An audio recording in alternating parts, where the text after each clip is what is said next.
Welcome, welcome, your backup plan tribe to this week's podcast. It's going to be a great one. If you guys have anybody that you know of that's a caregiver, you better listen up today. So, our show today is called The Clutter, Chaos, and Emotions as a Caregiver. And if you are new here, welcome your backup plan tribe to our show today. Thank you for coming on board. You are talking taboo with Tina, taboo subjects. Yes, we talk about death and retirement and financial stuff and disabilities and hurricanes and natural disasters and all that fun stuff. Well, and of course, funerals. But we have fun doing it. We focus on real, raw conversations with our listeners about their journey from a life changing event in their life. What is your backup plan app exactly? Well, it puts your life all in one place in case of any unpredictable circumstance while taking that painful aftermath out of the tragedy.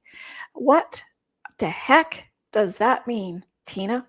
Well, it means one thing we can count on is that we're all going to die, get sick, get disabled, get injured, or lose everything in a natural disaster or a tragedy. Wow, really? Yes, really. At some point, we are here on this earth to live our life, and unfortunately, things happen. As I say, shit happens sometimes. So prepare for the unexpected because it won't happen to me, does happen to you. I hate to tell you that. But we're not Superman. None of us are Superman. None of us are Superwomen. But we'd like to be. And we live complicated lives. And we are going to hear about that today, actually. We need to get better prepared, like the pandemic, like the wildfires that we've all experienced, the hurricanes, the tornadoes, the volcanoes, the storms, the flooding, all of these things that happen in our life. And we say, shit, I should have been prepared for that. And I wasn't. Sometimes we're given 5-minute evacuation notices, and I say, thank you, because we're not given 5-minute notices for every tragedy or happening in our lives. We are not. Before a car accident, before a car hits you, you know, you don't say, hold on a second, I want my 5 minutes before I get hit. Doesn't happen like that. So let's get better prepared. A famous quote from Mike Tyson: everyone has a plan until you get punched in the face. Yes. So we're preparing to launch our emerging blueprint program, which goes together with your backup plan app. It digs deeper into the why, what, and how to create your own DIY plan with using the app at your side as your assistant. It's a complete library of videos, of interviews with attorneys, accountants, funeral homes, all of that sort of stuff, so that you get the real goods about what to do, how to do it, and why you should do it. You also get notifications of when something is coming up for renewal, which is very, very helpful, because I know so many people that have, had an insurance policy come up and they didn't even realize that it was already finished. So to start off, my name is Tina again. I'm an emergency preparedness coach, a best-selling author of In the Blink of an Eye, because yes, just like that, in the blink of an eye, things happen. I'm a financial expert, an app developer of your backup plan app, and I'm located right here in beautiful Vancouver, BC, Canada. Welcome to our channel. If you are new, I'm super happy to have you here with us. If you are repeat visitors, or if you've just found us, you're here for a reason, because you probably would like to like and share and subscribe to our channel. And I bring out my hand because right down here, you can press the subscribe button and click on that bell so you get notified about our upcoming videos with our beautiful, beautiful guests. So, I'd like to welcome United States and Canada, of course, for listening, for being one of our biggest viewers and listeners of our channels of podcasts and YouTube channel. I'd like to thank our German listeners also. Meine deutsche Freunde sind unserem Podcast willkommen. Wenn Sie Kommentare haben, können Sie gern Fragen stellen. Also danke für deine Freundschaft. Danke fürs Zuhören, meine deutsche Freundin. So thank you everyone for coming on, listening to our channel. Let's get this party started with our wonderful guest today. Let's bring on Lisa. There we are. Lisa's Oh, I knew I was going to wreck this. It's such an easy name and it's so difficult to get your lips around it. Lisa Zawrotny. Close. Almost. Zawrotny. Zawrotny. There. I knew I could say it when you said it, but I myself, I couldn't for some reason. But that's okay. Lisa here has come to us from back east. And she is a founder of Positively Productive Systems. She is a productivity and organizing coach. I don't know what's wrong with my words today. Host of Positively Living podcast with a focus on caregivers, grief, and trauma. It's a beautiful, awesome podcast. I recommend it to all our listeners as well. I probably will be adding a few of those to one of my channels on Facebook that I have a caregiving page for. So Lisa comes to us with unbiased, in the trenches story of grief, of being unorganized when it comes to being a caregiver and realizing it, and how she's out there helping others that are or will be going through this dilemma as well. So thank you, Lisa, so very, very much for coming on our show today. Where did this all start for you?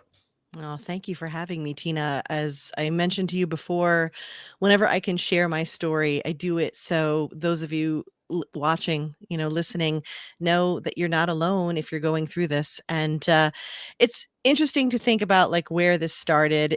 I suppose it started with the idea that we knew we wanted to give my mom the best golden years of her life, so we invited her to come live with us, and we kept the invitations going and actually increased the frequency of them as we noticed that I guess her abilities were slipping a little bit. Something was going on with her handling a big house on her own and even a business at the time. And so we kept saying, our home is open. And finally, she said, okay. And it happened to coincide with my being pregnant with my firstborn. So I was pregnant with my son, and we moved her in to our home. And at the time, we knew something was up, but it could have been, as you get older, things just tend to slow down a bit and slip a bit and become more challenging. And at first, she really did perk up by being with us, and we had the opportunity to really share in the joy together in the same place when I gave birth to my son. And then, a couple years later, I was pregnant with my daughter. But during that time, I could see my son starting to grow and to understand the world around him and to make connections and to learn. And at the same time, I could see my mom's ability to navigate her surroundings sort of close in on her. And during that time, How old was she, Lisa? she was in her 80s. Okay.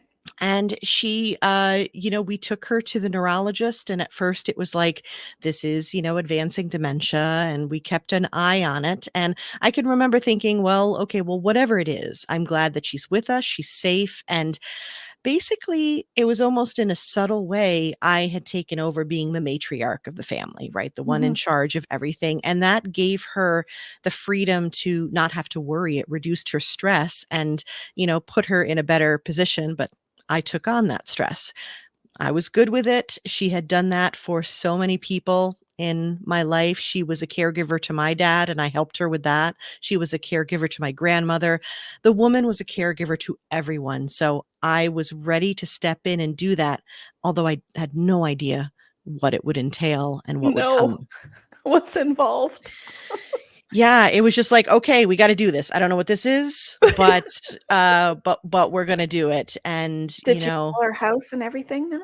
did she Made what? the sell her house and it was like a real transfer? Oh yeah, no, it was a real transfer, and even that was a whole story with so many issues in terms of the market not working for us, and then us trying to rent the house, and it became like one challenge after another because of the things that we didn't know, especially down the road, having to do Medicaid paperwork and all of the requirements they have, what's called a look back, which is 5 years. At one point it was 3, but at the time we were doing it was 5 years. I don't even know if it's more now, but there was so many things that we just were like, okay, let's try this, let's try that. And we moved her in and went about our lives, but it was like with an additional person in the home. And then it was scheduling the doctor's appointments and checking on her and making sure she had a neurologist and kind of monitoring things. And eventually I said to the neurologist, okay, so it's dementia, not Alzheimer's. And he was like, oh no, it's Alzheimer's. Okay, thank you for, giving me a heads up on this. And then I came to realize that it doesn't really matter what we call it. It's Mhm. what's going on in the moment and what we need. Yeah.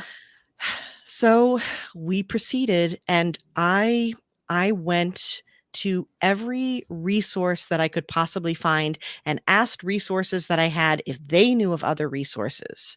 And so if this is something that you're heading toward, I highly recommend going to your local office for the aging and connecting with them, going to alzheimers.org and checking in either with local programs or just checking Mhm. in with someone on the website. They have so many resources available, and that's one of the first things that I did. And it's not that I could ever get ahead of it per se, but at least I could kind of get a handle on it and saying, okay, now what do we need to do? And the bottom line was I needed to keep her safe and happy, and I needed to keep my children safe and happy. And you forgot about you. Isn't that the way it goes? And when people say, "Do you have any regrets walking away?" And I live a no regrets kind of life, but really, if I were to do something differently, yeah, I wanted to have more patience, but what can you do? It was taking care of me. It was prioritizing and understanding that self care isn't what we think it is, and it is most certainly not optional. It is absolutely mandatory, and I didn't fight for that quite enough during that time. Well, I mean, most moms have such a hard time just with Yes. their house, with their husband, with their kids, their stuff Yep. that they have to run to and go to and homework and then you've also got your mom. And so, I mean, normal people in a regular family, that's enough just on its own Yeah. without the mom part. So, yeah, congratulations, Lisa, on that one because that's a hard job. Thank you. Sometimes I look back and I'm like, I tell the story and I'm like, I don't know how I did it. And I'm a very, appreciative, happy, optimistic person. So it's tough for me because I want to describe the situation and I want to tell you how dark this time was and how difficult it was. But at the same time, I'm smiling and I'm like, and it was a blessing and I had many life lessons. And I'm like, but it was both. It was both. Eventually, I think it's my autobiography. The title is going to be, Why Can't It Be Both? Because really it is. It's that duality that we have in life. And it's how both of these things can happen. There were joyous moments, but it was also the deepest, darkest, most draining time of my life. And I did walk away with an incredible number of life lessons, the biggest of which is when we say don't sweat the small stuff, you'd be surprised how much of it really is small stuff. Yeah. But when you're in it, you don't think You of it don't. that way. No. Nope. What do you think was probably the most frustrating for you if you look back at it? What do you think was the most? I would say the fact that it's the unexpected and that things would just change at the drop of a hat. Now, to be clear, and again, I'm not a doctor, and you always want to check in with your neurologists and your professionals that can help you understand what's going on. But based on the guidance that was given me, this was not a fast-paced, changing kind of disease. So we would progress along, but the things that would happen just slowly, almost, when it's slow, it's almost a little more insidious that way because you're plugging along, doing your everyday routine, and then something is said or a response is, there that you're like, wait, what do I do with this information? And it was the fact that you have this person that has been the strongest person you've ever known your whole life, the one who's cared for you the entire time, the one who has made the decisions, and not just that, like this woman Has been there for you. has been there, and you mentioned your German listeners. Well, she hailed from Germany, and she was as tough and hardworking and incredible as you might imagine. And then for that to slip and to have these moments where she couldn't take, multi-step directions, or she would say something to me that was completely out of line, out of character, that expressed her confusion, saying things, memories about my dad, having been to a place that was local to us that, well, he'd never stepped foot in the place that we were living at the time. And having to learn how to not have that knee-jerk response where you're just so ready to be like, no, that's not true. And you want to correct it and you want to fix it. You want them so desperately to understand. That's what I find really difficult. Yeah, I get that. Well, one of the best pieces of advice that was ever given me, and I have quoted him on other podcasts, Stuart, he was the facilitator for the Alzheimer's Association, for the Alzheimer's caregiver support group. And he said, you have to ask yourself each and every time this happens, do you want to be right or do you want to be sane? I'll take the same. Yes. Yeah, exactly. Boy, I was like, I'm taking that with me. I'm going to use that again and again. I think we should put it on a t-shirt. I think you are right. And I'm going to get on that. Yeah. Yeah, And it's true. it taught me about letting go in so many different ways, letting go of expectations, letting go of, the need to be right. And it's not even that we have this response, in a negative kind of way. It's a natural response to be like, okay, my brain is computing this information and that's not correct. So I'm going to correct it.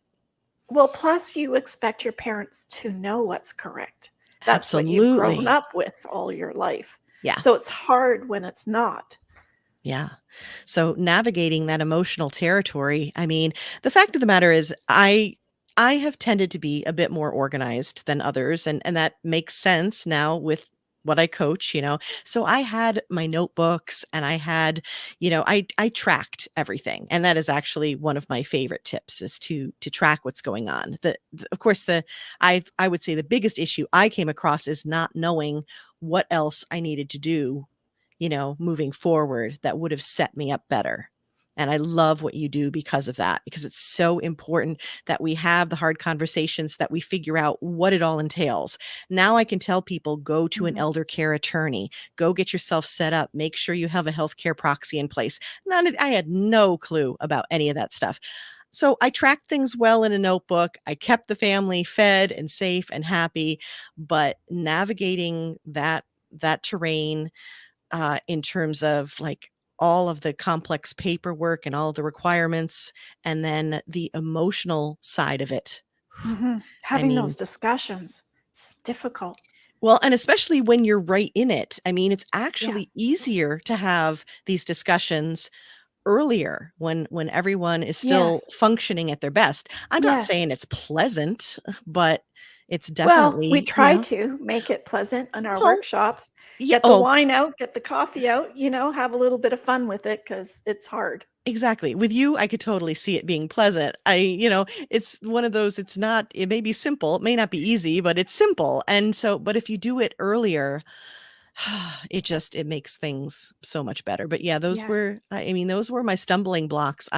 You know, retrospectively, I can tell you all You of the can checklist things I wish I had, the things I'd wish I'd known. Yeah, you can Yeah. really dig it, actually. The problem that I saw near the beginning, and I'm sure you're gonna talk about this, is did you know where your mom's stuff was? Like, all of her paperwork and her accounts or did you have to, like, start from scratch to find all of that out? It was kind of a mix because, we benefited from the fact that we had moved her, so we needed to go to, certain banks of hers to close things out and start fresh, and she did happen to have an accountant, which really helped, having different, reps that you can go to gather stuff, but when it came to, like, the paperwork, oh my word, no. That was like digging through and hoping you find things, and especially because over time, you know, it was harder and harder for her to keep things organized. Yeah. You So, knew where keys were and accounts and that e type of thing? it was a mix, where some were, keys to the house, keys to the cars, yes, wasn't necessarily any, deposit boxes that I recall, but, it was, I think, more the paperwork, and I know that that's the bane of many people's existence is Yes. filing the paperwork, so the more that you can get that under control, and even having paperwork or having a dedicated binder or notebook, again, that can say, "And here's where you're gonna find these things," Mhm. would be huge, so That's right. it's And that's yeah, what we do in the emerging blueprint is yeah. let's get the stuff out. Here's what it looks like. Go find it. Yeah, exactly. And so it was a mix, like I said. Some of it, we were able to pull, and I had control of her papers, thankfully, in that I could just go through all of the drawers, all the bins, all the boxes and stuff like that and start looking for things. But there were so many things I didn't even know to look for to Yeah. begin with. So Yeah. Well, we don't. We don't know yeah. what we don't know. And so I Yeah. feel like I've given the empowerment back to Yeah. families where they can understand what they need and why they need it and it helps you understand the process better, I think. It does, and, of course, my bias is organization, because when we are organized, when we aren't dealing with the clutter, when we aren't frantically searching for something which, spikes cortisol levels and makes us, Makes our us stress. fat.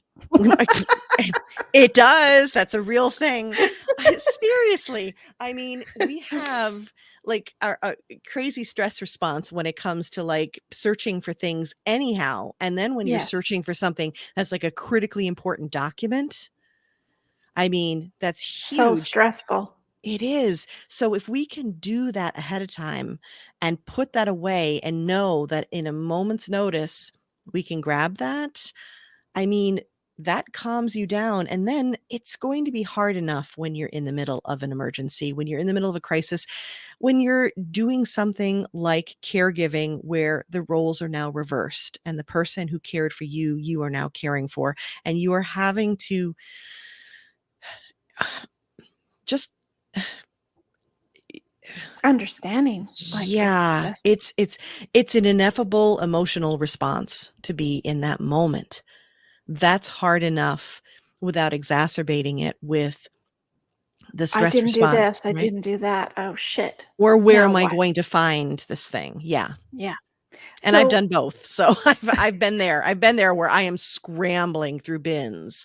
And now I say one of my tips whenever we do physical organizing is I'm like, if you're sorting through papers, you want to yeah. keep it high level. But if you see a critical document of some kind, anything, that's bank or birth certificate related or things of that nature, pull it to the side and set it in its own bin you'll thank me later because it's Yeah. so stressful. So, how difficult is it when the parent becomes that when you ask them what a document is that you found and they can't tell you or understand it or know, or it's like they're already dead because you're on your own to figure this stuff out. Yeah, that's so true. And this is especially so with the case of dementia and Alzheimer's, where, they're unable to give you any feedback. I mean, maybe if you're lucky, they can say, yes, that's my signature or something like that. But you're pretty much solving the puzzle on your own at that time. All the more important to start the process earlier. Mhm. Yeah. What about medical? I'm sure you've dealt with a lot of medical issues with that whole. Yeah, I mean, so medical paperwork, medical rules and regulations, and figuring out patients' rights. There was a time, I mean, oh goodness. So not only was I now understanding about specialists and neurologists and diagnostic testing and dealing with insurance companies and trying to figure out what you had to submit, there were also a couple of times when she injured herself, and one time when she was in the hospital, and I was like, I can't even get her into the house, like physically up to her room. She has a broken ankle. She's not supposed to be walking on it, and she's not going to remember that. Right. So now you have a person who cannot follow rules. I mean, literally. Like a teenager. Yeah. Yeah, like a teen, a teendler, like it's in Yeah. the teen toddler, right? And, that's not gonna happen, and the hospital was like, "Nope, we're releasing her," and I'm like, "To whom?" Oh, And it's just trying God. to understand, like, "Okay, do I get to say no or don't I? Like, how does this work?" And all I'm trying to do this entire time is take care of my mom and do the right thing, but at the same time, trying to protect my children. And it was the scariest thing when I got to a point where I'm like, caring for my mom is putting my children in danger. I That's can't, crazy. yeah. I'm saying these words and they still don't process properly in my mind or my heart. It's so painful. And yeah, not understanding how to navigate and what the rules are and what you can say yes to or no to. Understanding that there's, in different facilities, there's ombudsmen who can, speak on your behalf, things like that.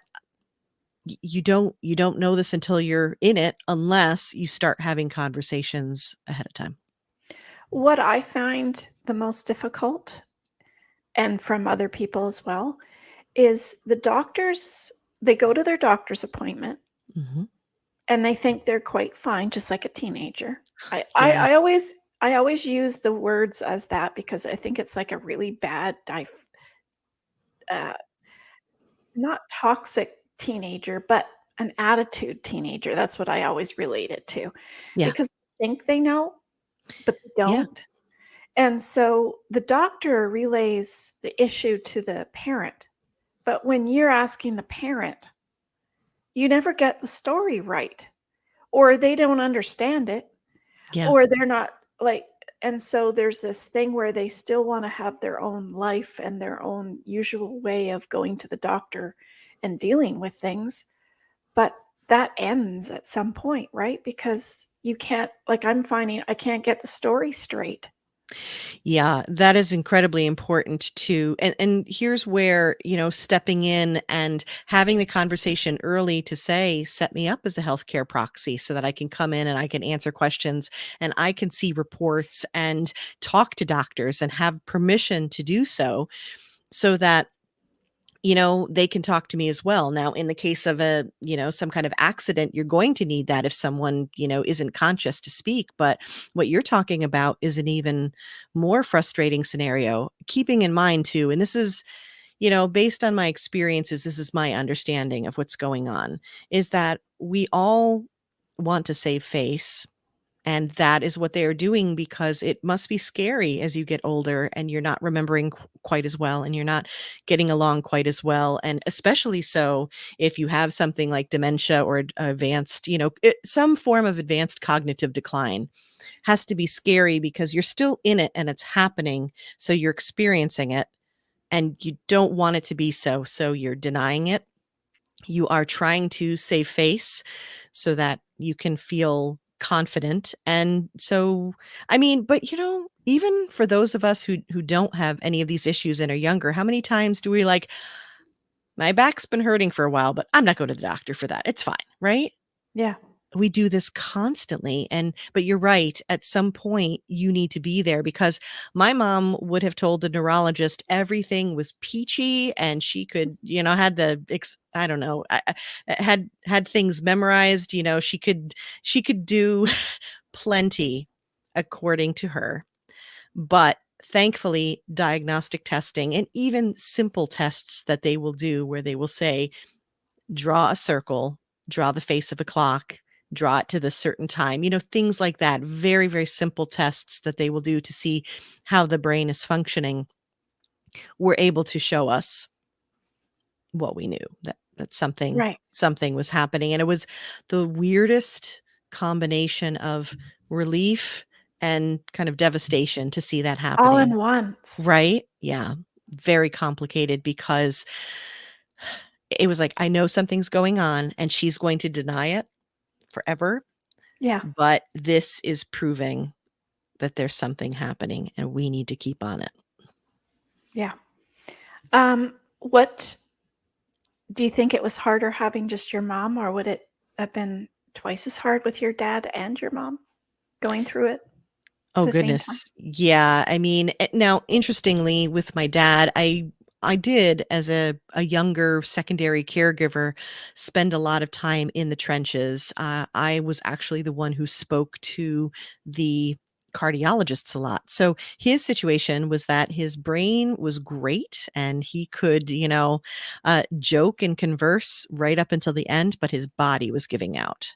Whereas my mom had, the opposite Mhm. situation where she had a very strong body from working hard all her life, but her brain was not, uh, you know, it was not progressing with her. It Deteriorating. was absolutely deteriorating and going in the opposite direction. So with my dad, I mean, yeah, anytime you are caring for more than one person, and it's going to be exponential, I would say, because it's not just twice as hard.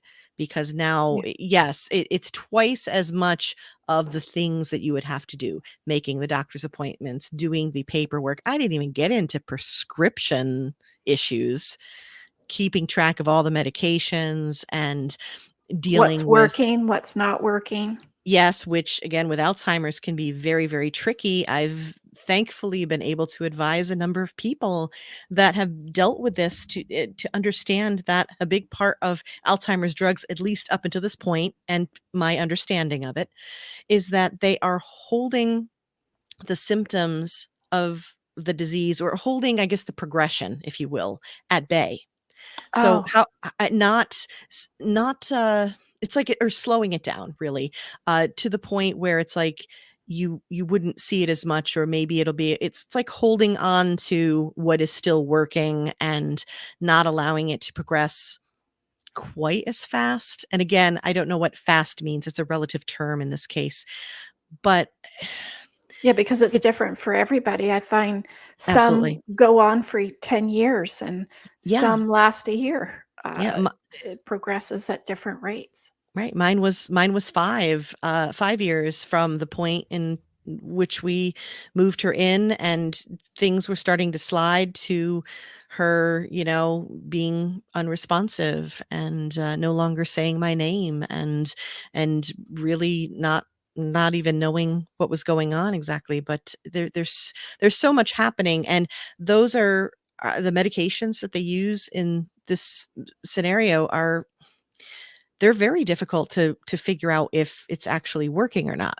The only way Mhm. you'd probably know if it were working is if you stopped using them, which is as complicated as if you are using what is it, SSRIs, your different kinds of medication that you use for depression and anxiety and things like that. So it's one of those, it's a big guessing game. Right. And just for listeners to know that in your backup plan app, there is a section on the medical where you can quickly just take a picture of the prescription. So it logs it so that you can go back in the log and see, okay, she had that last year, it didn't work.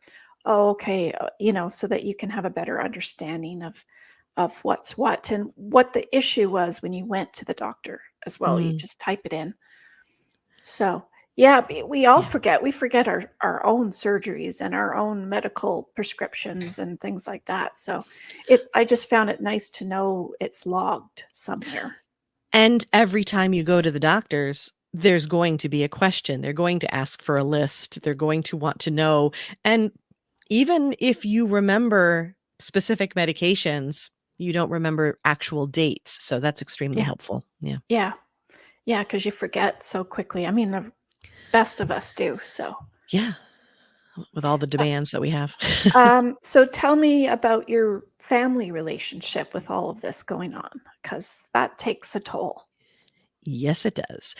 So, understanding that I was very close to my mother and I was very dedicated to her, and I still to this day, he gets a shout out right now, my husband, Jeff. What a wonderful, selfless gift to say, bring her into our home, care for her, and I will take a back seat. And it sucked. Okay, let's put that out there. It totally sucked for him. And it could have gone in two different directions. And in many cases, it does, where that could have been enough, where it was like, I'm neglected and I'm not having this. And not only that, but we had, right in the thick of this, not just two kids, not just a sandwich caregiver scenario, but a toddler and an infant. And a husband. So, yeah, yeah, and the husband, by the way, just gave him a shout out, better give him another shout out because the husband, yes, who was working and we were still running a business together, and there was, oh god, there were so many facets. We did the very best we could to have fun together. Like you do here, we're talking about serious things, but we're laughing because there is joy to be had. There's ridiculousness to be had. We live on sarcasm and puns, and so my children learned both from an early age. I live for that, oh, mom kind of moment. But we did the best we could to kind of circle the wagons, be together, do fun things where we could do stuff together. I will say that it was an extreme strain on our relationship not to have alone time. It was an extreme strain to Get never be able, along. well, I mean, I think we were very lucky that we could get along, but we didn't often have a chance to be together to get along. I mean, or if we did go somewhere, we did have an opportunity to do something, it was everyone. Because it's It's hard all of you. enough to get a babysitter for an elderly person. It's hard enough to get a babysitter for one or two kids. Getting a babysitter for all of them, Uh, yeah, that was, did you try to have date nights then and stuff like and getaways? I mean, we tried, but it was near to Too hard. impossible. It was so difficult, not to mention expensive. Now, when we were lucky enough, like my mother in law, one of the most amazing women I know, when she would come to visit, she would handle them all. God bless her. I don't know how she did that, but, or, friends of mine would come in and distract, they would. And the thing is that when my mom was doing something that she enjoyed or around people, she could have these quiet moments and it would be okay. So it was really short periods of time. Most of the time, we tried to have that. It was almost like the date night in, which a lot of people during COVID, they needed to do this kind of creative stuff. Well, we pioneered a lot of that. I pioneered a lot of stuff before we had this pandemic. I figured out, because we also had a lot of costs involved in doing this. This was not a situation where we brought her in and then we were getting money for it. It was quite the opposite. So I learned how to bake bread and cut hair, and we had date nights in. Sounds a lot like people during the pandemic, right? I was Yeah. ironically quite ready for the pandemic as such. We did the best we could to connect with each other, but I think the biggest thing was just communicating. And a lot of times the communication was, I have nothing in the tank right now to give you. I wish I could, but I'm drained. And it would be like, I understand. And it was acknowledging that we wanted to, but we couldn't. Yeah, And between it was work and home and everything. So yeah, we did the best we could to spend time together, watched a lot of Disney movies, and thankfully, I'm a kid at heart, so I enjoyed all of those tremendously. But I think the biggest challenges were just there was no time for each other, and also for that critical thing that I will shout off the rooftops forever and ever, which is sleep. yeah, because you've got it all. You've got an older person and two young kids. Yep. How old are they now? 14 and 11. Oh, nice. They're big They helpers are now. amazing and they are funny. And honestly, even though it was the hardest thing to have them so little when this happened, they also were a huge lifeline for me in coming back out of this and turning the dark into light. As well as there has to be something said about your parent being with the kids of that age as well. The bonding that they have. They'll never forget what they had with Yeah. their grandmother. Yeah, we called her Omi, and she had a chance to bond with my son a little bit, and that was very special for her, and it was very special for him. She didn't have as much time with my daughter. At that point, it was this cute little baby that she got to hold once in a while. So, but what I would say is this, to your point, that even though it was extremely difficult, and I was also resentful of the fact that most people that had children that I knew of that age had moms that were helping them.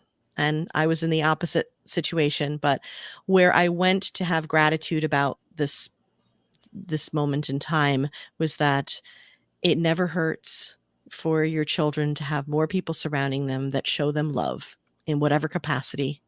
She may not have been able to show them in the same way that a grandmother who is, 60. cognizant, right, Yeah. could do, but she showed them love, and and also too, I hope in some way that I modeled for them, uh, not only what I did, but the lessons I learned and how I'm changing that around now. Hmm. You're very lucky to have a supportive husband, but Very. I could see a picture happening like that where the mother comes in and the husband can't get along Yeah. with that person, Yeah. whether Absolutely. it's the dad or the mom. So I'm not sure what would happen there. Well, there's been many situations like that where, who knows, either he leaves or they find a facility, or, maybe that would have been a scenario where it didn't happen in the first place. I'm not sure. It was a lot. We definitely took a chance. And it was a beautiful gift, but I will also say that I am so grateful to have come out of it and to have been able to rebuild everything that we have as Yeah. such. Yeah. And not miss a step along the way. Yeah. Yeah, it's one of those, it's, either gonna break you apart, or it's going to, bring you together, and I'm forever grateful that it managed to bring us together. Hmm. Yeah, it can go both ways. What about people having to get away, just respite? That's tough to find somebody just to give you a break. Yeah, I mean, even like you said, the date nights or anything like that. So I will say this, that the I would say the elderly, the Office for the Aging, that's what I was thinking of. Places like that do have information and provide different kinds of connections to respite. And I do think, probably considering that this is, like my son is 14, so he was so little at the time, it was that long ago, so many more facilities and resources have popped up now that provide respite opportunities, so much more than I had at that time. Right. And it's a real challenge, and it's a real expense as well. But again, if you can have the conversations earlier, if you can understand that, going to an elder care attorney and understanding, how you need to transfer maybe certain assets and start paperwork earlier for Medicaid or things of that nature. If you can get the ball rolling, know where everything is, and start proactively planning for a time that may happen, you can be in a better position to have respite care. Right. I'm a cautionary tale for sure. I think some of my clients have mentioned it's difficult at the beginning. Probably you had the same experience with your mom being Mhm. in her house, but they think that they can deal with being alone in their house, Yeah. whether they're still together with their spouse or not. Yeah, they want their independence. Yeah, but they don't see what's coming Right. for some reason. And so I know I found it difficult with my clients mentioning all of that as well. But for example, the one is looking for a different, smaller house to move into. Mhm. But there's like 5 or 6 steps up to the door, and they say to their dad, "Well, I'm not sure if that will be appropriate for you to purchase, or you'll have to redo the front to incorporate a ramp or something, because you should be looking for a place that's level." Right.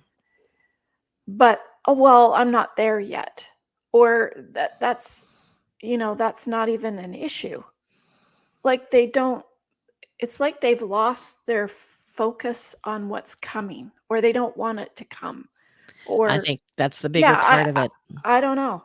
I don't get it. I mean, who knows completely, but my thinking is that they don't want it to come. It's like it's not here yet, so let's not be doing that. That's the same mindset of people who, talk about, well, what do you want to do when you pass away, and talk about burial trusts. I mean, I'll tell you, during this whole process, I learned how amazing a burial trust is. And yes, you are talking about Topics. extremely difficult topics. Mhm. I had a guest on my podcast. We had met as professional organizers, but she's an estate organizer.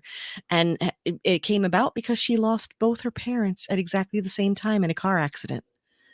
And they had to sort through it all. Can you imagine? No, what a mess. I mean, your system would have been amazing in that scenario. And yeah, Yeah. I mean, it's like the idea of having it prepared ahead of time. And here's the thing too, is that even when you do these preparations, even when you do these plans, even when you purchase a house that maybe is one level instead, you could also get to a point where that isn't needed eventually. But just in case, it's like we have insurance, and it's awesome when we don't need to use it. But Yeah. but it Yeah. gives us a peace of mind that it's not something that we have to uh contend with down the road, whether it's I mean, because who knows, especially like just with the house example, Yeah. permits and cost and all the things that you would have to do to modify.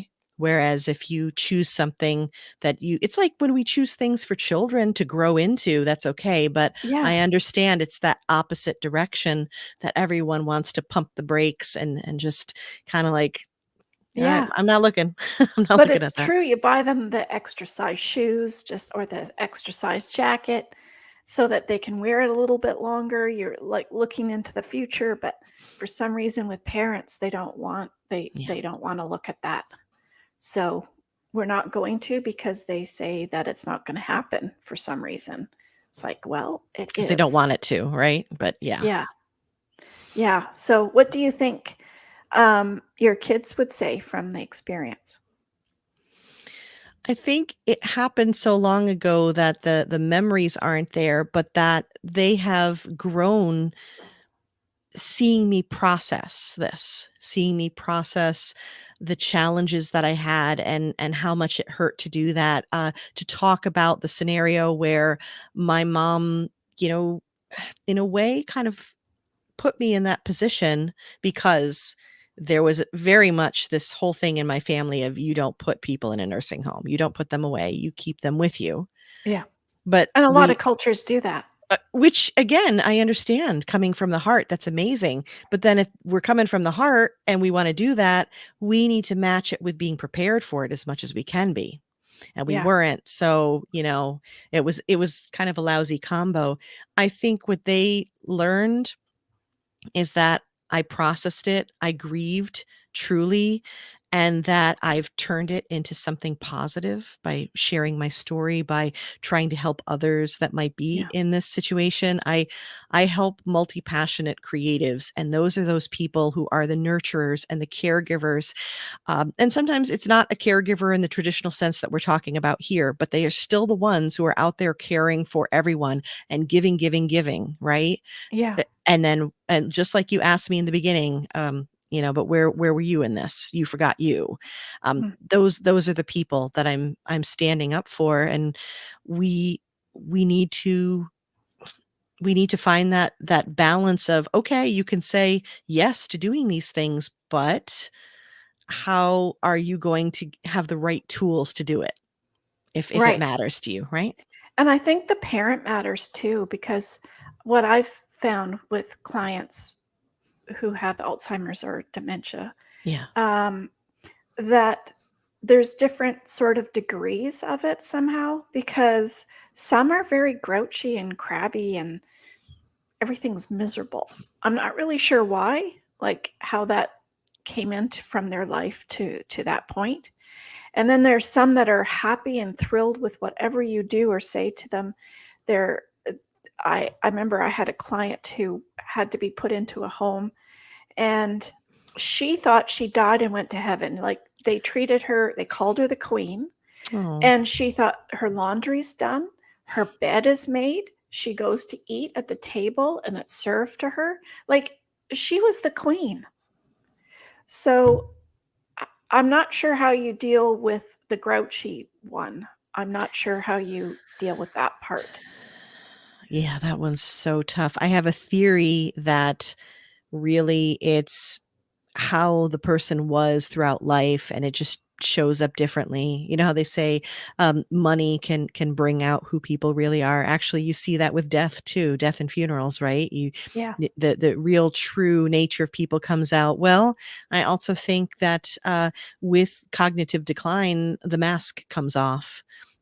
And there also may be extreme frustration if they were saving face. If, you go in very strong and having lived your life on your own terms, and not taking anybody's nonsense, and then suddenly you're in this vulnerable position, you may not do that, handle that so well.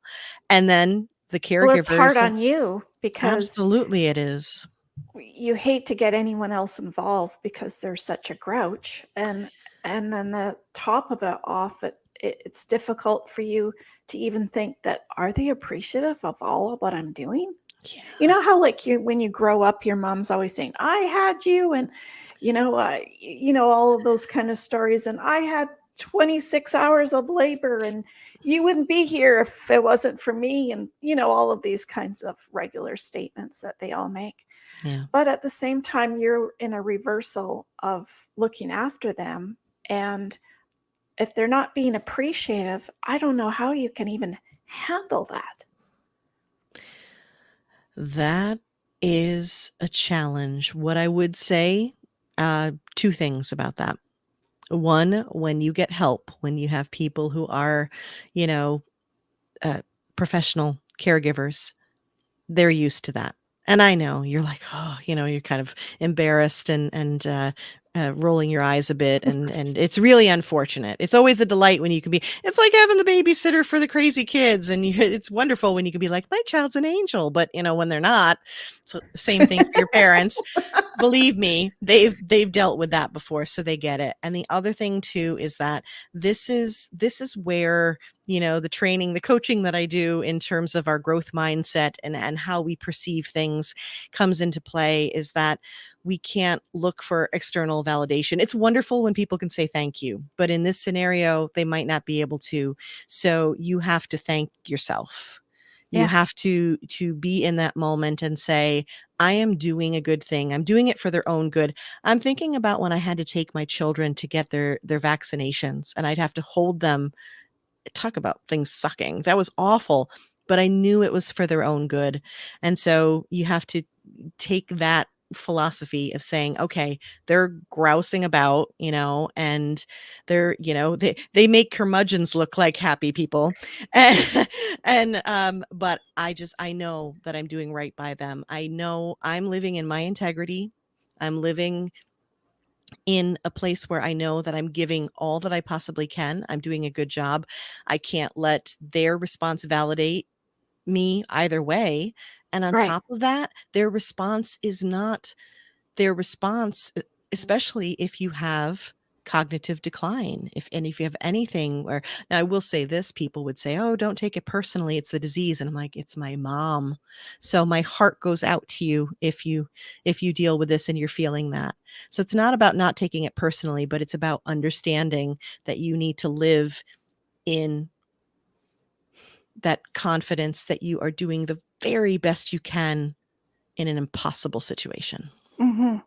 And I think if you had the support of your husband, at least you can give that good positivity back to each other Yeah, all he the does it to time, this right? day when I process it and I'm going through that grief and that trauma, which I'm now Hmm. accepting that it was trauma that I went through. I've been really blessed to have so many conversations with people and trauma experts who are like, yes, that was trauma. And when I process it again and again with him, he reminds me of how much I gave and how much I did and how I, did the impossible on the regular. And that's a beautiful thing. You're It absolutely is. right. So It is. whether it's a spouse or whether it's friends who are A there for friend, a you, girlfriend, or whatever, a neighbor. girlfriends, yeah, because they know, they get that. They're dealing with their own stuff. So, yeah, with any luck, you can have that kind of a conversation with them that does give you, it's not that it's validation so much as it's that perspective because they I know think and so. they And I see it. think we forget, like, you're dealing with it on a daily basis, and you really forget about yourself. You Yeah. forget about, I think we expect so much from our parent. And when the tables are turned, it's very difficult to keep remembering that part. Yeah. Yeah, and it's like it's this constant reminder, and in the case of my mom with Alzheimer's, I've described it as, losing her bit by bit before she passed Very away. slow. It Yeah. is. It's the Yeah. long goodbye. Yeah. So you had her for 5 years then? Mhm. Yeah. Yeah. And what did happened in the end? Did you have to put her in the hospital or? She was actually in a nursing home for 3 months because we had been working like crazy, I would say the last 9 months or so to try to get the paperwork taken care of, to get the house finally sold. Because again, all of these assets worked against us, in trying to get Medicaid, stuff that we wish we'd known earlier, right? Right. And, so all of that, trying to get that all together, but it was definitely at a point where she was sundowning, and which is for those who are unfamiliar, just really struggling to settle down at night. But, kids do this as well. So I had little ones who were doing that as well. She would trash her room at night. She was just definitely a different level of incoherent at that point. And I knew that it was imperative that we get professional care for her around the clock, and to protect my children. Right. So we actually got her in about 3 months before she passed. So No, that's good for everybody around, I think. I think so. I think it was meant to be that way, and I wonder sometimes if maybe her passing went faster as a result. But at the same time, I have to stand my ground that I made the best choice Yes. that I could in that moment, and that what happened, what was Well, meant to what's be best was for meant. her too, as well. Well, yeah, I mean, best for everyone involved, and it's hard sometimes to say, "Is that best?" But you can only know the best choice you can make in that moment. Yeah. It's like I had a dog that was dying and wouldn't eat anymore. And it's the same kind of thing. It's like, I used to say, just just die. Please just die. Don't do this to me. I don't want to have to make the choice. Right. I don't want to have to do it to you. But Tina, did you have to make the choice? Yeah. Did you make it out of love? Yeah. Well, I did it for not wanting to have that little poor thing suffer. There you go. So There's that's your what you answer. have to do, right? You make the choice out So of tough, love. though. It So is. tough. Oh, yeah. No, it's horrible. But when you make the choice out of love, that's all you can do. Because at some point you say, um, am I just thinking about myself? Because I want you to still be here. So now I'm just thinking about myself. I'm feeling guilty. So is this best for the dog or is it best for me? So that's probably the exact same type of decision. Yeah, very much so. So hard. What kind of final message do you have for our wonderful listeners? Oh, goodness. If you are in a caregiver situation, remember that you are doing the impossible every single day. So, grace and patience, not just for other people, but for you especially. I would say self compassion, self care, so important. So, please shower them upon yourselves. And support some people that are around Support. you to support. Oh, absolutely. Whatever support that you can find immediately, and not just friends, but professional support in terms of groups and people who know it and who get it. Like anything else that you're trying to do, that you're trying to navigate, the more people that you can connect to who understand the specific scenario that you're in, the better. Yeah, because you want to talk about it and you want to understand it. Yeah, So exactly. yeah, absolutely. Well, thank you, Lisa. I'm gonna have you come on again. I know I'm sure we could talk about it for all afternoon. Um, there's so many things that pop up, I'm sure that we could have talked about, but guys, I think I'll have Lisa come back on and we can take another look at the pain and agony in a different direction, possibly. Um, because there's so many things in that 5 years that you could probably say, well, this happened in the first year, this happened in the second year, you know. So kudos to you and your family Thank you. for the support and the love that you could do at the time. Thank you. What was I going to say now? So thank you for coming on our show and telling us a little bit more about caregiving as for a parent. And I guess it would be a little bit different as a stranger, meaning an aunt or an uncle or something along a friend, Mhm. of course. But a parent is tough because you see them changing in front of your eyes, and that's so Yeah. tough to see. And thank you for coming on. I hope our listeners got some great inspiration and motivation from you. Everybody, all her descriptions of everywhere she is. Lisa has all her stuff down below in the description box for you guys. Yeah. So take a minute and reach out to Lisa if you want to, because she'll be there to help us navigate this wonderful journey of growth, I guess. Growth in so many ways. It really is growth and resilience, and I would love to hear from you and to support you however I can. Awesome. So please take a moment and subscribe to our channel and click on that bell so you get notified. When you are thinking about that someone today, listening to this show today, that you haven't heard from, reach out to them, phone them, text them, call them, Zoom them, whatever it is, reach out to that person today and tell them how much you love and care about them because you don't know what tomorrow might bring. So I hope stay tuned for our next podcast and live streams. I have great conversations with some of the most interesting and accomplished people in the world, just like Lisa, telling us all about caregiving. I think you'll be entertained, informed, and we have inspired and motivated you to create your own unique plan. No one's Superman. expect the unexpected. You don't know what will happen tomorrow. You don't know what will happen in an hour from now. Thank you again to all our listeners. We are now into our second season. Thank you to all of you for being a part of this journey with all of us. We were on all podcast platforms: YouTube, Instagram, LinkedIn, Facebook, Twitter, and TikTok as well.